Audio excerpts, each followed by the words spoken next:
All right. So first, thanks to the fans. I thought that atmosphere was electric from the beginning. I thought our warm-ups, everything coming back out the tunnel, seeing it packed like that was awesome. I think players feed off of that. We had a really good start early, got up 10-0, and felt that in the fourth quarter. So really cool. Cool that I've said the player and the student relationship and going down there at the end and the players having fun with the students is awesome. And whatever that makes, 35-3 or something at home if you've been here, if you failed a few classes, been here for 5.5 years now as a student. So pretty cool. Pleased for our players, overcome adversity. We didn't play really well defensively at all in the first half and gave up the big pass plays. And really to shut them out in the second half, I think a lot of credit to the players, to the assistant coaches for regrouping. And said at half, we got to keep the ball in front of us and, just make them earn it and see if we can, get them to throw us a pick at some point. So thought our defense was great in the second half. Offense did a lot of really good things. We left the ball at the 1 and the 3 on fourth downs down there. So obviously 14 points there. And we score another time and the lineman's just watching the play over here and gets called downfield. So I took that off the board. But outside of that, 5 for 5 in the field on fourth downs. And then defensively to stop them on 2 fourth downs, I think is a really huge part of the game. The questions from the media will start off with side here with Ben. Lane, after the game, student section, you went down there again, they chanting, "We want Lane, we want Lane." What'd that mean to you, and do you have anything you'd say to them collectively for that?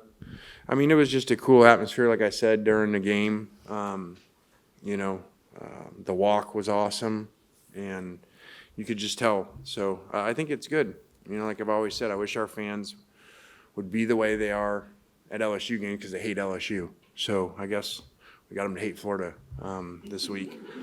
So they came with a little different, not Mississippi nice like they do sometimes. So that was really cool at the end, the student section and Kwan and the whole belt thing and everything. Lane, do you think this punched your team's ticket to the CFP? I don't know that stuff. I don't worry about that stuff. We get a really good time by right here. This was a 1-game season this week, to get to 1-0, which obviously would put us at 10-1, which would put a lot of things in play. But just told guys, put everything aside, find a way to get to 1-0. Some guys played out there really hurt today. We actually got guys hurt, got a tight end hurt in warm-ups. We've had really fortunate luck injury-wise in game, and today we didn't. And some guys battled through some injuries out there and played hurt, especially the tight end position. So really unusual game. Trinidad misses a throw that he makes 100 out of 100 times. When he dirts the ball, it is right on the fourth down to leave it down there on the 1. So some unusual things happen, but you got to overcome those. I feel like in this course of this season, we've gotten a lot of breaks, I've said.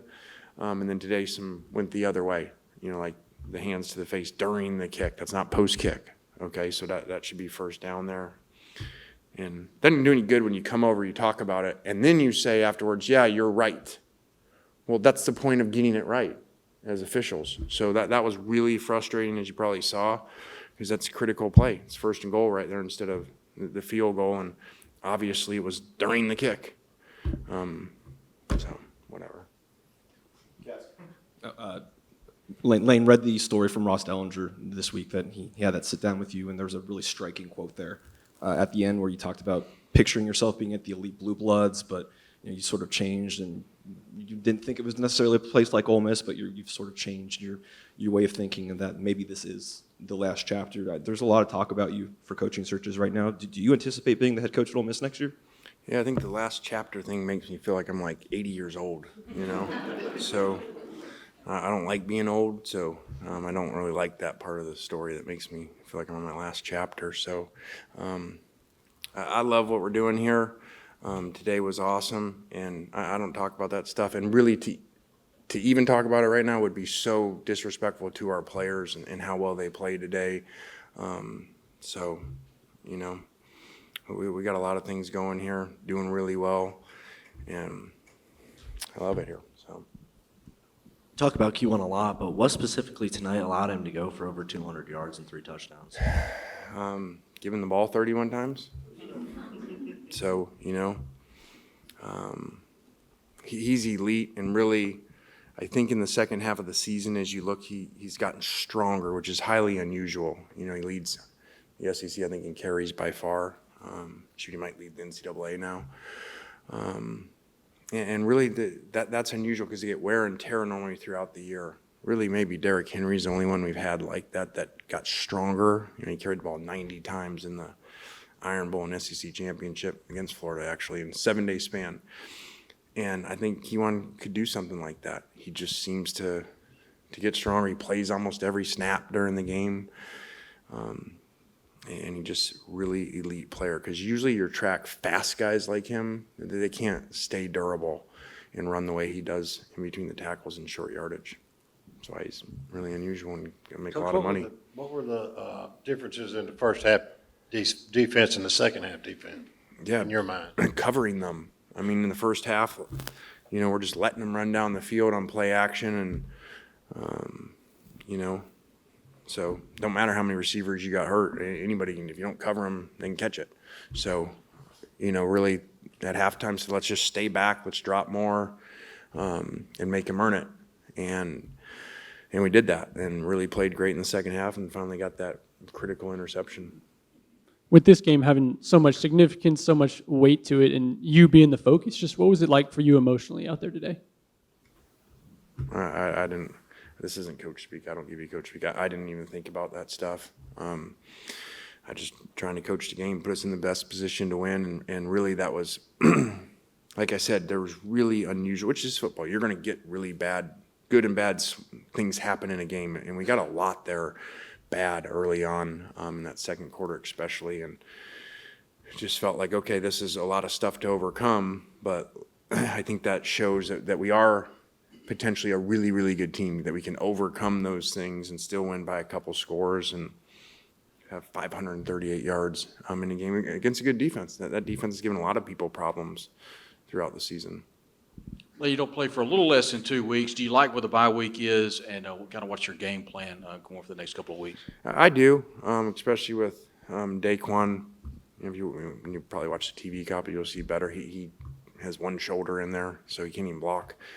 And really 2 of the passes, and probably our fault for putting him back on that last one, because I talked to him. He's like, I'll catch it, coach. I'm like, you can't raise your arm. And he's like, I will. And so he went back in and couldn't really raise it and catch it. So probably my fault putting him in there. But he's very critical, so hopefully getting some rest with him and getting him back. And then Kite had come back, which is big for us. And then he re-hurt himself. So this is a good time. I know he's only been here not even a full year, but tonight was senior night. Just what has Trinidad Chambliss meant to this program in his time here? Yeah, I forgot about senior night. I feel like it's almost everybody's senior night because they just go in the portal. So I don't even know why we have senior night.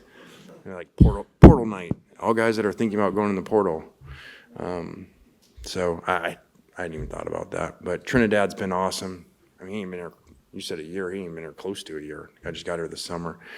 I mean, another 300-yard game against, like I said, a good defense that blitzed us a lot today and gave us some issues with that. So we had to pop some runs into those pressures on third down like you saw later in the game.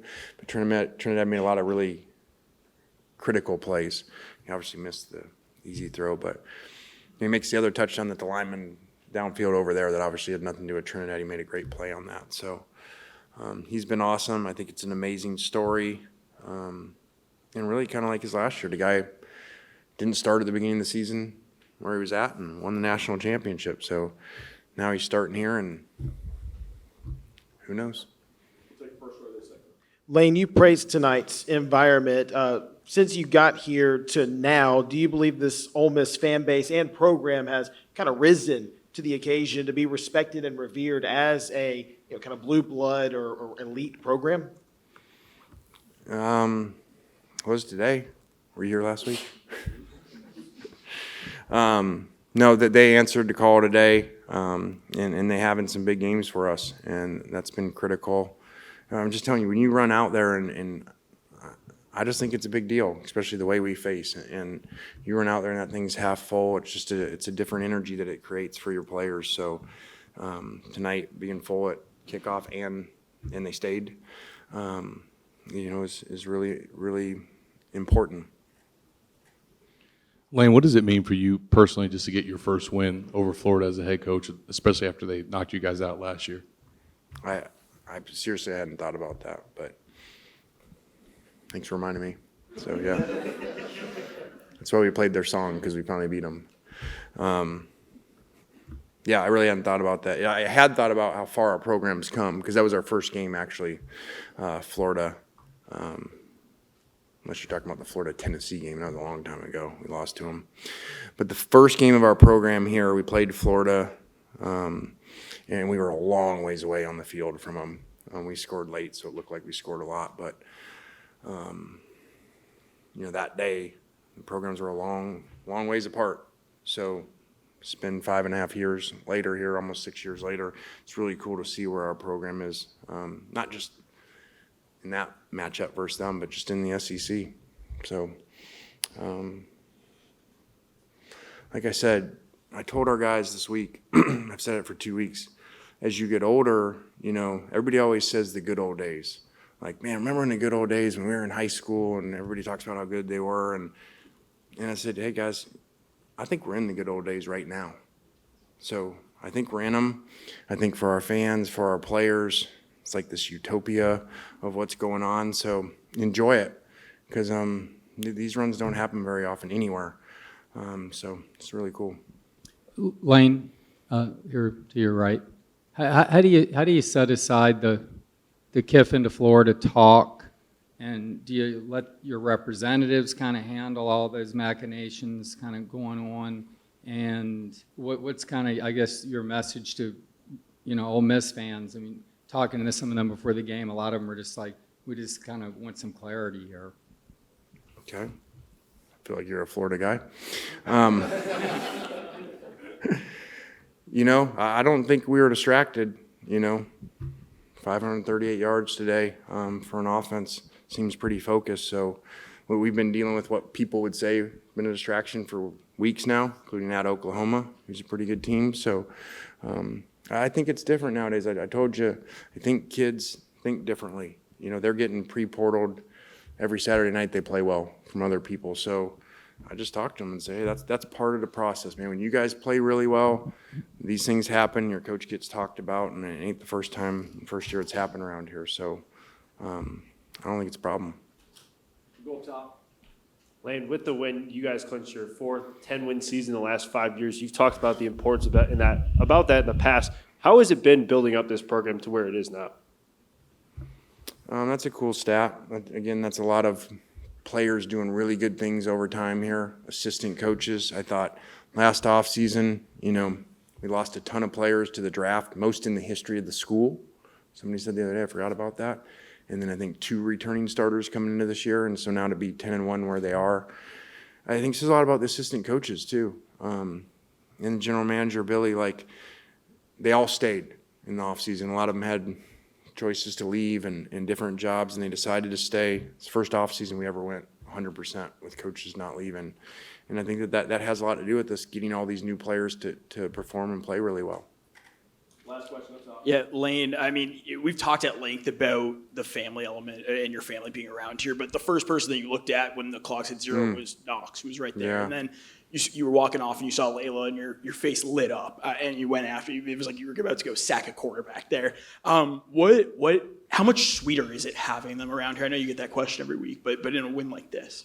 That's a really cool story about Knox. The only problem with your Layla story is that was Keith's wife that I hugged, not Layla. So I guess all blondes look alike. But other than that, it was a cool story. I don't know, somebody said, just seeing Knox play last night, like the whole good old days that I tell our players, I'm in them right now for my life. And so I just think people don't realize when they're in them, and then they get older and they say, remember that? It was so great back then. I'm just fortunate to be in them. He wins last night. Fisher, one of our quarterback assistant who came to the game with me after, he said, you realize we win tomorrow, that means we have a bye, and we play the Egg Bowl, and if Knox wins, we will play the Egg Bowl during the day for the Egg Bowl to go 11-1. He'll play that night for, I don't know what they call it here, the North Division of the state or something like that. That's pretty cool. All right, we'll wrap up. Coach, we'll have players in next. Thank you. Thanks. That's how rumors get started, by the way.